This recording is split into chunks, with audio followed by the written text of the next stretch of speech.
Gaano kayaman si Heart Evangelista?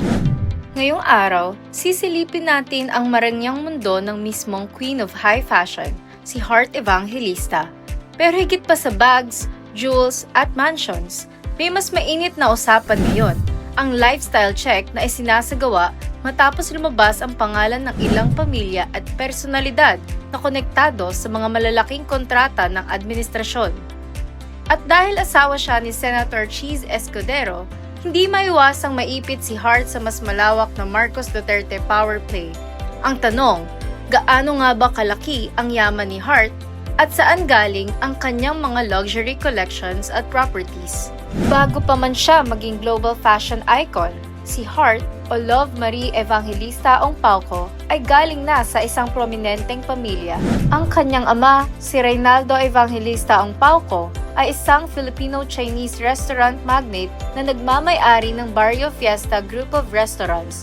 Ang kanyang ina naman, si Maria Cecilia del Gallego Payawal, ay mula sa pamilyang nagmamay-ari ng sugar plantation sa Camarines Sur. Lumaki si Heart sa Amerika at bumalik lamang sa Pilipinas noong siya ay 13 years old. Dito nagsimula ang kanyang showbiz career bilang child star sa ABS-CBN. Pagsapit ng 14, sumabak na agad siya sa mga teleserye at romantic comedies. Fast forward to today, pinansagan si Heart bilang Crazy Rich Asian at Asia's most influential ng Tatler Asia.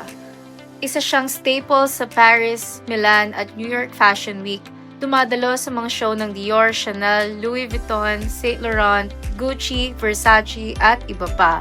Pero ang pinaka-pinag-uusapan, ang kanyang Hermes Birkin collection.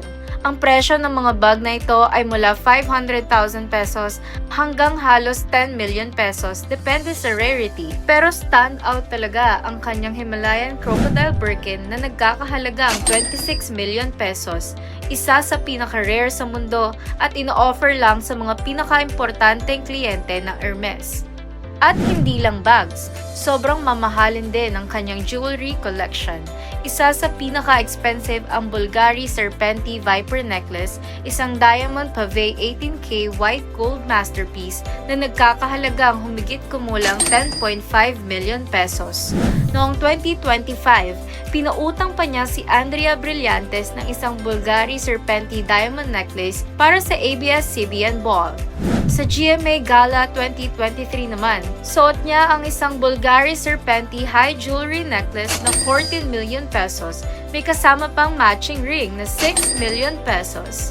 Ayon kay Heart, minsan daw tinatago niya ang mga bagong luxury purchases niya kay Cheese dahil napaparami ng araw ang mga ito. Bukod sa fashion, malaki rin ang investment nila ni Senator Cheese Escudero sa real estate. Mayroon silang Forbes Park Mansion na tinatayang nasa 300 to 500 million pesos ang halaga. Mayroon din silang family property sa Bicol at Sorsogon.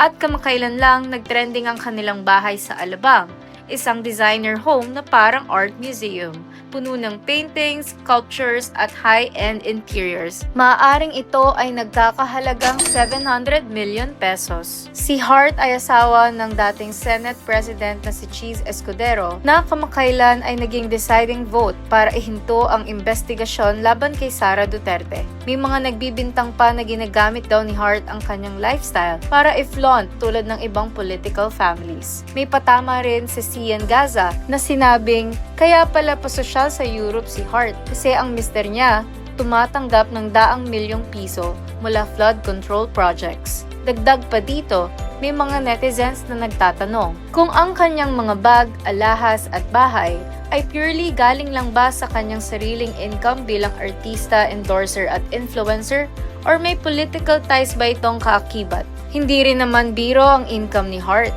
Siya ay isa sa highest paid endorser sa bansa. Hindi alam ng iba na painter din si Heart at nabebenta niya ang kanyang paintings ng milyon-milyon.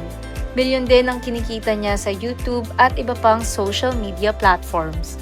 Sa katunayan, ngayong 2025, ang kanyang net worth ay tinatayang nasa 1.5 billion pesos. So mga kabanata, kayo na ang humusga.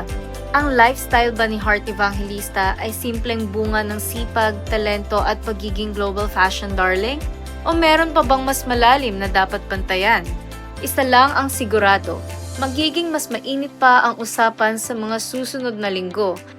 Kaya kung gusto nyong updated palagi sa latest news, make sure na nakasubscribe na kayo sa Kabanata at i-click ang notification bell para wala kayong ma-miss. Maraming salamat sa panonood!